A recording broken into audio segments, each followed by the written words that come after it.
Là, mon nom Sana Diédhiou, je suis le coordinateur adjoint du comité d'organisation. Donc cette année, Karang a été choisi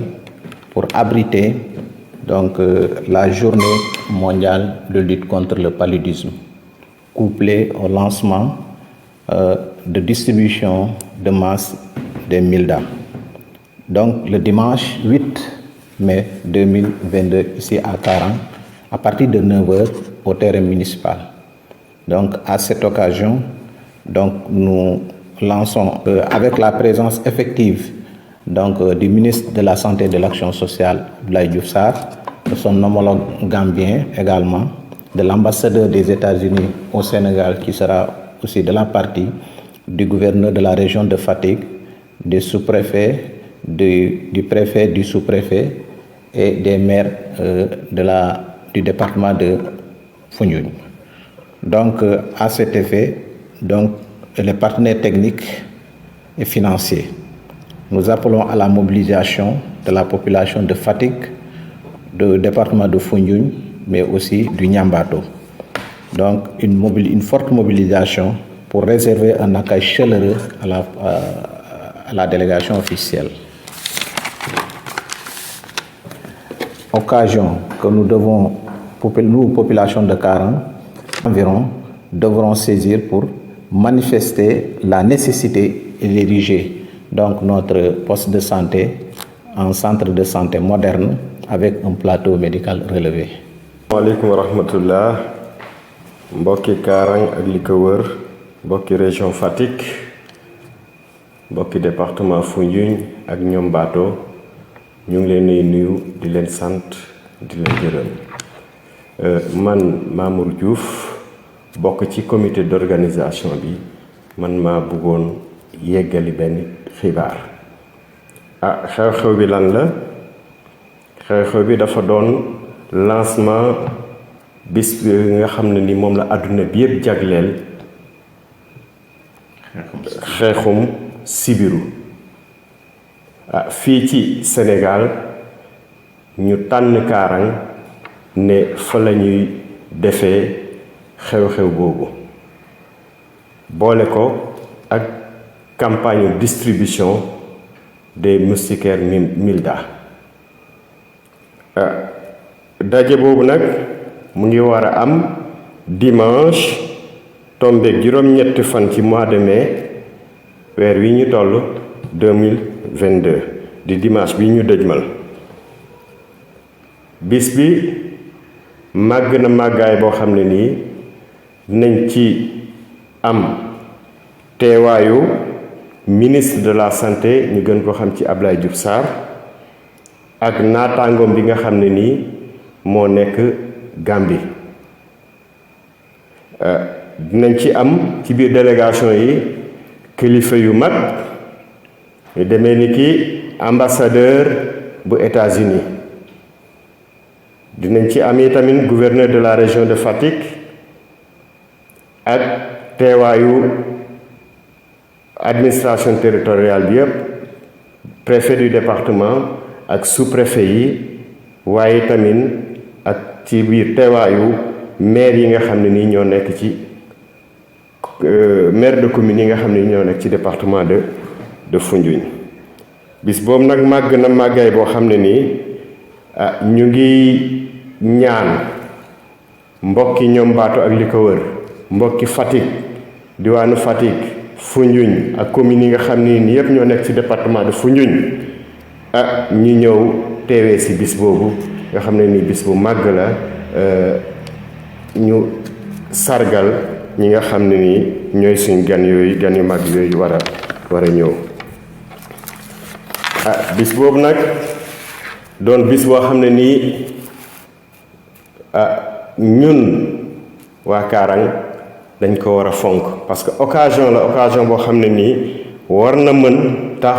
ñu fësal suñuy njàmbat bi nga xam ne nii Karang ak li ko wër yëpp ñu ngi koy jàmbat, muy poste de santé bi nga xam ne nii moo fi nekk te attanatul population bi nga xam ne nii moo nekk ci Karang ak li ko wër. booy jàkkaarloo ki nga xam ne ni mooy faj, moo yore lépp lu dem ci faj, nga diis ko sa soxla war nañ ko mën a diis won ko ne ko Karang kat mérito na fi ñu toll nii ñu am li ñu tuddee centre de santé boo xam ne ak équipement yi nga xam ne nii moom la méngool boo xam ne dinañ am plateau bu relevé ci fii ci Karang mu doon jàmm pour ñëpp diwaanu Karang ak li ko wër. asalaamaaleykum wa rahmatullah. Assalamualaikum warahmatullahi taala wabarakatuh. Ko palon kujola di kajammi kujola ko nje Habib Diatta ni nannam di comité yano magn mona yoku jumenom be ka organiser journée mondiale de la santé, le journée mondiale de lutte contre le paludisme. Moyen non journée yano magn mone funaka fanku sofumi pour be kati kenako focay moni pubabe.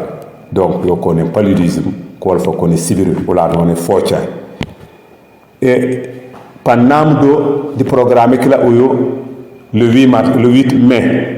donc dimanche jeudi, et panku chab 615 parce que nous mangions que 115 sauce molem si ramben anaw man wonono uti ken focay ki la donc c'est un lancement ki la panku ka yofuna fukki la le 8 mars. Ay ma jembejo anu mañ moné ono tambe yabe onom le ministre de la santé Abdoulaye Diouf Sarr anu mañ moné o aye kemme e ka ciokore kati ka sontena ko Sénégal bampo di ku namen do wan konem action sociale moy karambenora ko di kanu mañ moné kabajtumi barele kan o cebo apalol ati Gambi anu mañ moné opo o aye ciokore mukana mati usumuto Gambi opo pana jo namdo kon Gambi pambaj ku jabron ka jembejo Dakar pambaj ku jabron ka jembejo kan may ka jembe toñu administraw mana jo do babe 40 kon kankan n'est-ce pas donc fojul mbabu koy menor ban mañ moné finki Sénégal gouvernement Sénégal e jikër mat ka finki panu kana lancement nge 40 kon sa su lay jama bu radio es bar uyeyo ulay jelan be e yabi kon upu jato délégation et administraw a gouverneur faw ati région e panajo pana matudo a préfet da sous préfet pam ku jol a ministre anda ololi an man ajumum an fana ololi at ministre de l'éducation en konem IF inspecteur et département opo délégation la pane namdo parce que babaj bu cia banku ciabi e ku mera kati département e funjuñ burom pe ko po banku jo kumat funa fukila e kon di riben ambassadeur eti Amérique anu mañ moné koku ye kemmi mu kana mati sécurité karambere kat Sénégal manku ngolen n'est-ce pas donc ku tikem e focha uyenyem kon opo pana matudo di ku palo kan mañ moné ko ku nakenu di futi ka fukila kanyana koli donc ñe funak fay lu jelale be kan ni regore mati dimanche e watati 9h jipurul burom pe manu jala u yabala ministre nu yisalo mat kade e kapana kati kes usum tawde mba ka sontena ko kanka war mañ moné baabe bo fam man solale bam popula no manja mañ poste de santé yolo la yamitate e yaji tola parce que panu jowdo e to baji hani bu beben donc di kan problème no yemak woto administration may o acciabe mi si hôpital su nu ciengalo mana national la hôpital no mañ moné te fang poste de santé panku ngarlo la a docteur anu mañ moné e o formation li rim tan mañ moné kesumut pan wal nu jaw senol mana sonteni les kan ou la bette amala bejo bi sokon mbawla bejo bi kawlak donc ye no mi n'est-ce pas do e wonke yan jom de wonke mon jola matora mu sofora man u yaba ku jabna kolla assalamu alaykum wa rahmatullahi ta'ala wa barakatuh. Assalamu alaykum wa rahmatullah. Mi mehendo e Mamadou Diouf foog nu comité fe warna organiser xew-xew fekk andona xana jeg mek na Karang xew-xew fe xaro te def ñaan ne andona ka jag nitel a ñok sibiru kam Sénégal fu adna fe fop comme nene comme nu ma ref ka xana ref dimanche fene na gara a tombe ka ñal betu tadik no ngol mois de mai nek indefna te fiit kel meke na karang no terrain municipal fe karang hawaralu comme ne magin comme ne laytanuma comme ne xana makandel no yam kilifa mak de nangat kayo men teref ministre de la santé Anoël Abdoulaye Diouf Sarr fo o ken mo refna Gambie ministre de la santé fe refna Gambie a fokat ten kel fafamak a ref ambassadeur fe États-Unis refna na Sénégal xana fog no délégation ne gouverneur fe refna no région Fatick xana gar a yoon fu préfet ke fu sous-préfet ke ndefna fok no département de Foundiougne a yoon ten aussi fu maire ke ndefna no commune ke mbogna 17 commune ke ndefna no département de Foundiougne deno fop xana ngaro fu président conseil départemental fe refna na Foundiougne te ref xew-xew fo maak karang fu ke widuna a jilel comme ne Sénégal fo mbogun de lay mene a mbetit kan mene a mbi'it kan na karang kaga taxu koy i ngooya ñoom mbaato fop fu ke widuna ngooya département Foundiougne fop ngooya région Fatick fop de gara maat tana in comme nene andona ye wax dëgg bés fa maako te ref ka andona ye koy i mbuga fop a te wiido fop a ngaro ndax comme ne a mos a fiyangaan ino wene ngen na karang fu ke widuna xana ref occasion na in i mbaago lalite 44 mete tolorna a soxla a centre de santé yam dispensaire fe ne refna meek te ref no poste de santé xaɗlate population fe karang ten taxu i mbaro mobilisation fa maak fa andona ye daal xana lalit doole in xana lalit aussi ke i mbugna no bis nene aussi xana mbokato ten lancement distribution moustiquaire Milda sanke ke andona ye ten na ñoxortel sibiru xana lancer el distribution ne xana lancer el no comme naga i kene tax u koy xay i ngar mbugo mbaxtaan fa nuun ke refna ñoom mbaato fuke widuna fop bo na région Fatick fop i ngeɗa nuun nu ngar maak tana in comme nene andona ye ten ref journée mondiale de la lutte contre le paludisme joko njal assalamu aleykum wa rahmatullahi taala wa barakatuh mandi maninkola ala kamoylal mbal kontonna mbal jayla mbal tentula mbota salo mun kono nga ñon duwa nga yam fu ñoma ala mamma la jari sal kero donc bidum muy yen nati jangolon journée mondiale de lutte contre le paludisme moy yalon ko sango sang ka journée mutamu yalon ko ika sembendi pour que ñi sasa ka mun fo paludisme ka kele ñinan ye région de Fatick choisir mais iko ba kala karanne kon o journée mondiale amanna damala parce que il lafta mun satina aux États-Unis ye mako que pour que sankel 100 ka 10 mola kon wo sankel distribution fana mu lancement ti parce que il va commencer là Sénégal be kono dawoda il va distribuer bare lancement be kala janneto kon ñino hibwara to no yalon ko iko ngasindalma et donc jimale bina iko ministre fond mu yalon ko Abdoulaye Diouf Sarr wo fond le bina ana abadi mu yalon ko fana be loring gambi fanna la ñin jarade bundato wo fana bina ana la délégation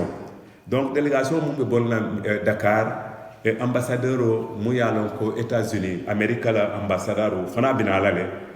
bayring ñin kuñal itolle ka Sénégal makoy kalo ñin keloto pour mun satina n'est-ce pas donc ñi sasa ye tala walla nga funtandi jam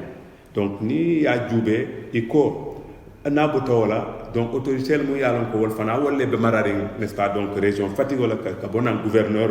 kata préfet kana fo sous préfet anin élu local mu yalon ko wollon conseil départemental kata fo service dol mu yalon ko lo bijan douaniolo n'est-ce pas donc inspecteur anin n'est-ce pas donc maire mu yalon ko wolle be communauto wolle marata communal wol be binala kon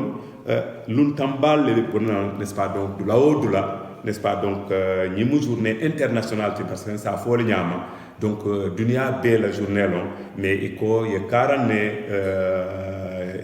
40 choisir pour ka kidjam woto nakata o ñama donc mbal kilila comité d'organisation mu yalo ko te fana mu membrolti donc iko ngal kili aliena nga ñom muta mobilisation e sola tawalla mune yatinna lafta ñantana mobiliser piro mum binala wala ka l'hôpital ol di wala ka centre de santé ol di wala marta n'est-ce pas donc ñim bundala kon ntol dum kule be mbulu jamu yalon ko malomba akol fenkala mun tole donc ni atra amari o mu yalon ko wala tamu atel tamu murote al tabu suboti ni wo binajam kon ntol na doléance ñantana dila wala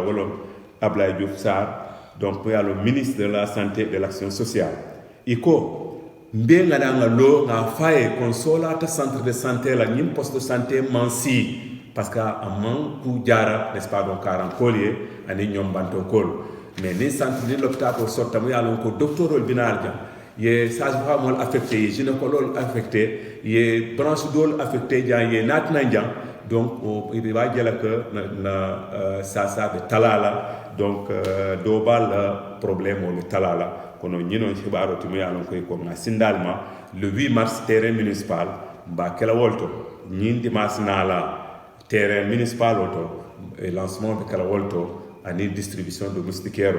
kon badi man ko la kamoyla alsi haketu bayri jola mun kamandi ka kan fo et na man senia a comité wol ya a mirale fa betiata e konte nga funtandi ndala woto a manketa dawdan tina manque on parce que iko adama dimu man futa kon na futa balia wala ya tina manque be seda bare mumu hibaroti wolon le 8 mars dimanche nala donc ministre na la délégation binajan anin gambi ministre mumbe lori n'est-ce pas donc ñi bundala mo yalon ko wolon n'est-ce pas donc ça